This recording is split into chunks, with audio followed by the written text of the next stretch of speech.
Madame, Monsieur, bonjour. Bienvenue dans votre journal. Dans cette édition, vous suivrez un extrait du discours d'ouverture du Premier ministre Rim Talba Jean-Emmanuel Ouedraogo prononcé ce matin lors de la cérémonie inaugurale de la première édition du Forum national sur le financement de la santé FONAFI. Le FONAFI se tient sous le thème « Bâtir un système de financement de la santé efficient et équitable pour une souveraineté sanitaire et la réalisation des objectifs du Plan national de développement 2026-2030 » à suivre dans ce journal. La directrice générale des affaires religieuses, coutumières et traditionnelles, Mariam Sanogo, lève l'inquiétude sur le projet de loi sur les libertés religieuses adopté en Conseil des ministres le 19 mars 2026. Elle explique que le texte autorise la prière dans les services publics tout en interdisant la construction de lieux de culte dans les administrations. Le projet de loi veut encadrer l'espace public et préserver la neutralité des services de l'État dans une logique d'équilibre entre liberté religieuse et exigence du service public. Les détails dans quelques instants. 1000 médecins, pharmaciens et chirurgiens dentistes seront mis en formation spécialisée à l'horizon 2030. Ce sont les mots du chef du gouvernement Rim Talba Jean-Emmanuel Ouedraogo à l'ouverture de la première édition du Forum national sur le financement de la santé FONAFI. Écoutons Rim Talba Jean-Emmanuel Ouedraogo au micro de Salif Sandwidi. Nous avons engagé, à travers l'initiative présidentielle pour la santé, le plan 1000 x 5, qui a pour objectif de recruter chaque année et de mettre en formation spécialisée 1000 médecins, pharmaciens et chirurgiens dentistes.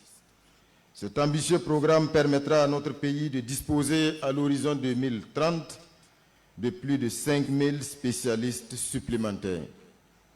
Par ailleurs, plus de 500 assistants hospitalo-universitaires seront recrutés pour soutenir ce vaste plan. D'ores et déjà, en fin 2025, ce sont environ 2000 médecins, pharmaciens et chirurgiens dentistes généralistes qui ont été recrutés à travers l'examen classant national et mis en formation.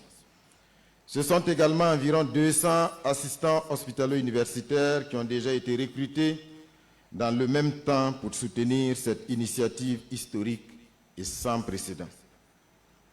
Chers camarades, je ne suis pas venu ici pour vous dire que tout va bien. La vérité, c'est que malgré les efforts consentis, nous avons encore beaucoup de défis à relever. Le budget alloué au ministère de la Santé, bien qu'en progression, s'est établi à 12%. Bien que insuffisant, ce budget est déjà exceptionnel au regard du contexte sécuritaire et humanitaire que nous vivons. Nous le savons, plus d'un tiers des dépenses de santé dans notre pays est payé directement de la poche de nos concitoyens. Pour beaucoup de familles, une maladie grave signifie encore aujourd'hui le choix impossible entre se soigner et se nourrir.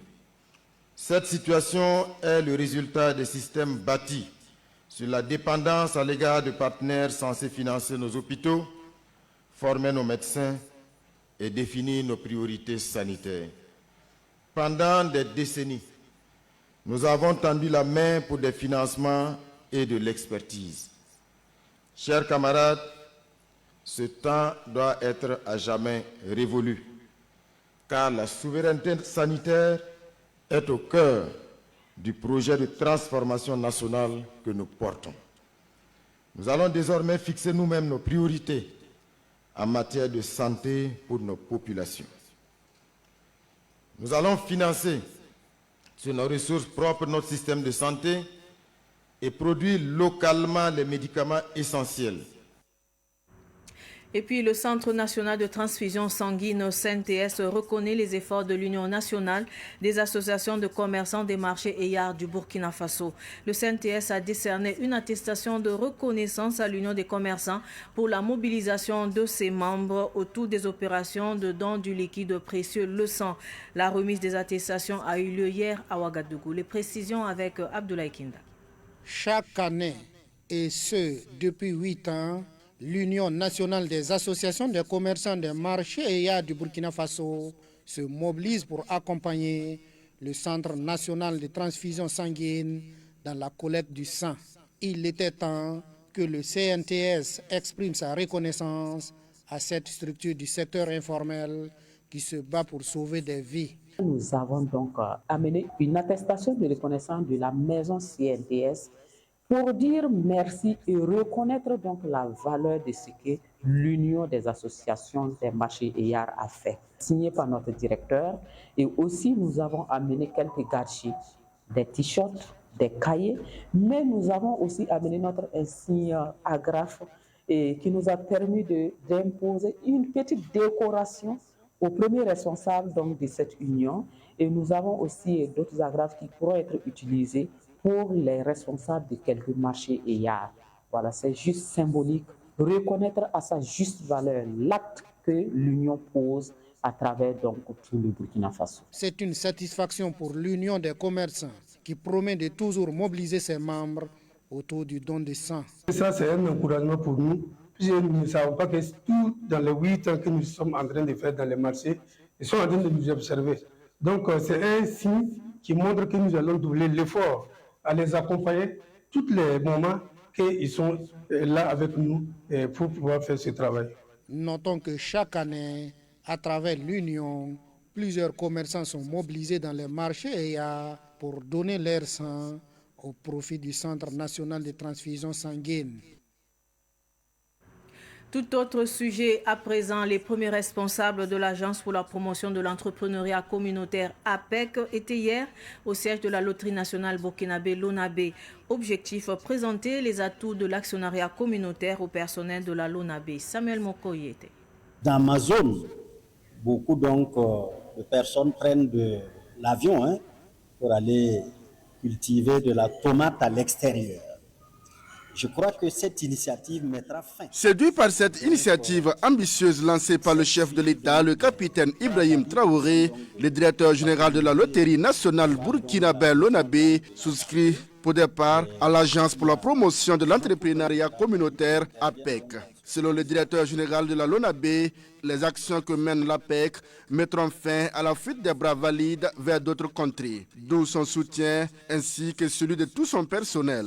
C'est un honneur de pouvoir donc apporter notre contribution de façon personnelle et individuelle à la construction de la nation et à contribuer donc au financement du projet structurant qui va permettre donc la création de valeur ajoutée.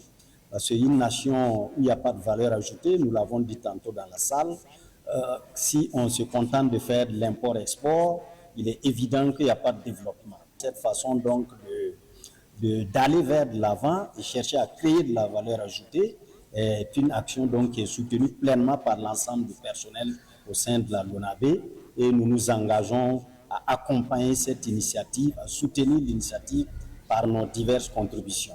Cette décision prise par le directeur général de la LONABé fait suite à la communication menée par l'Agence pour la promotion de l'entrepreneuriat communautaire APEC dans ses locaux. Selon le directeur général de l'APEC, le message reste le même. Permettre à chaque Burkinabé d'être un bailleur de fonds dans le cadre du développement communautaire prôné par le président du Faso. Fini donc la main tendue. Plutôt que de compter en permanence sur les ressources extérieures, nous avons une force interne que nous n'avons pas encore éprouvée. Et donc l'actionnariat populaire est l'outil qui permettra de mobiliser donc l'épargne endogène pour financer des projets structurants capables de créer des emplois à grande échelle pour la jeunesse et les femmes, mais aussi de créer de la valeur ajoutée en transformant nos produits nationaux.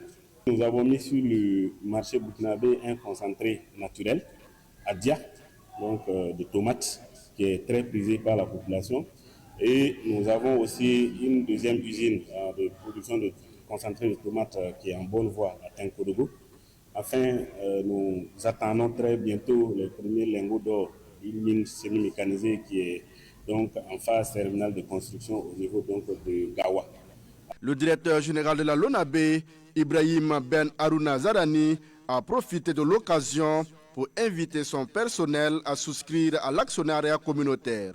Et très bientôt, un point focal de l'APEC sera désigné à la LONABé. Et puis le projet Brave Women Burkina est en fin de réalisation après 5 ans de mise en œuvre. Ce projet, conduit par la maison de l'entreprise, a accompagné des milliers de femmes porteuses de projets.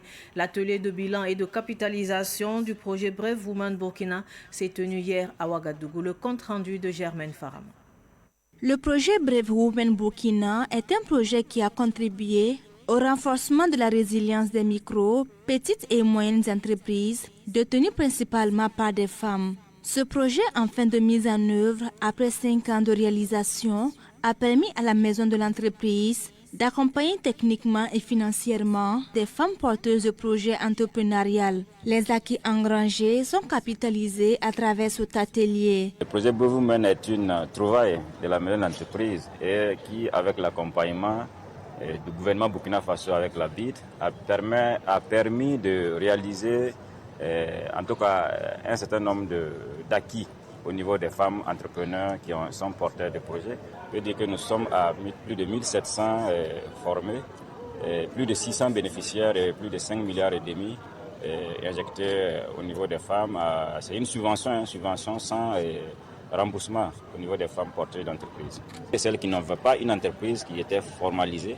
Donc la première phase d'abord c'est de les formaliser et ensuite les former et après leur apporter maintenant la subvention. Sur le terrain, nous avons vu réellement que les femmes ont effectivement investi, elles ont effectivement mis à profit le financement accordé pour pouvoir améliorer en tout cas les entreprises en termes de structuration, en termes de chiffre d'affaires, en termes d'employabilité des jeunes. Marie Diallo est la porte-parole des bénéficiaires. Avec son centre de formation Néoli Beauté, évoluant dans la formation en coiffure, esthétique et décoration, elle a bénéficié d'un accompagnement de 38 millions de francs CFA, lui permettant de réaliser des salles de formation toutes équipées.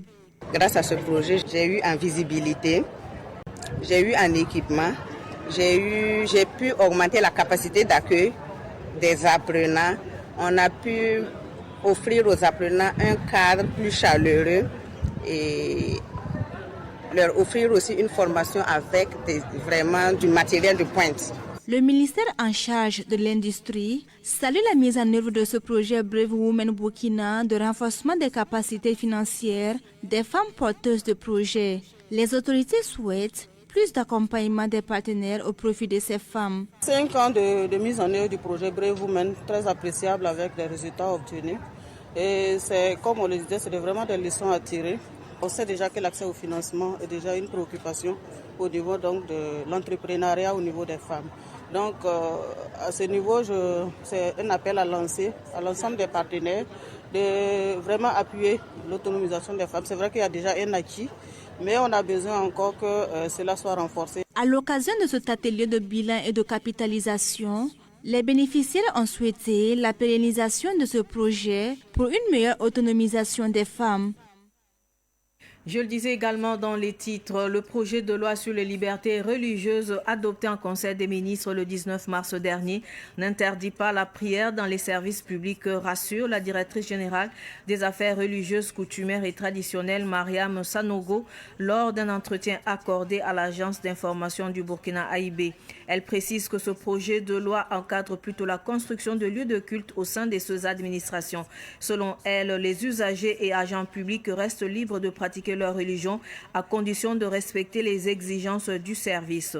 Le texte n'interdit pas de prier dans les services publics. Ce qui est proscrit, c'est l'érection d'édifices religieux, quelle qu'en soit la forme. Chaque pratiquant doit s'organiser en fonction des contraintes du service, explique-t-elle. Mariam Sanogo souligne que cette loi vise avant tout à organiser l'exercice du culte dans les services publics et non à restreindre la liberté de religion.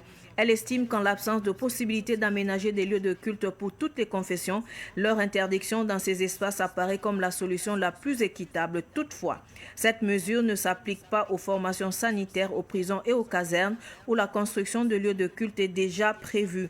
La directrice générale assure par ailleurs que le projet de loi garantit la liberté religieuse à tous les citoyens burkinabés sans distinction. Le texte ne vise aucune religion en particulier. Il concerne l'ensemble des confessions dans une logique d'encadrement du culte, insiste-t-elle.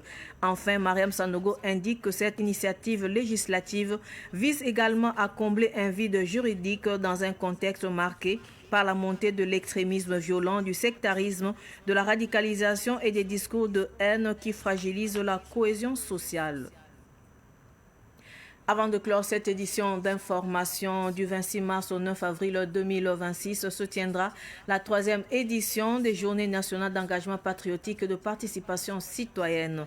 Placée sous le thème « Produisons burkinabé, consommons burkinabé, notre assiette, notre fierté », ces journées visent à valoriser les produits locaux. Face à la presse, le ministère en charge de la Justice a annoncé les couleurs de cet événement. Le point avec Yacouba Kiamtore. Produisons burkinabé, consommons burkinabé, notre assiette, notre fierté est le thème retenu pour la 3e édition des Journées nationales d'engagement patriotique et de participation citoyenne. Durant 2 semaines, les burkinabés sont appelés à valoriser et à consommer les mets locaux tels que le babenda, le gonré, le zamné, le haricot, entre autres. Pour le secrétaire général du ministère en charge de la Justice, Aruna Kadio, consommer burkinabé est un acte patriotique de responsabilité et de souveraineté. Ce thème est à la fois un cap, une exigence et un engagement. D'abord, il affirme notre volonté de renforcer notre souveraineté économique en réduisant notre dépendance vis-à-vis de l'extérieur. Ensuite, il constitue un levier puissant de dynamisation de notre économie nationale en soutenant directement nos producteurs, nos transformateurs et nos circuits locaux de distribution. Il traduit également notre reconnaissance envers le monde rural, pilier fondamental de notre nation.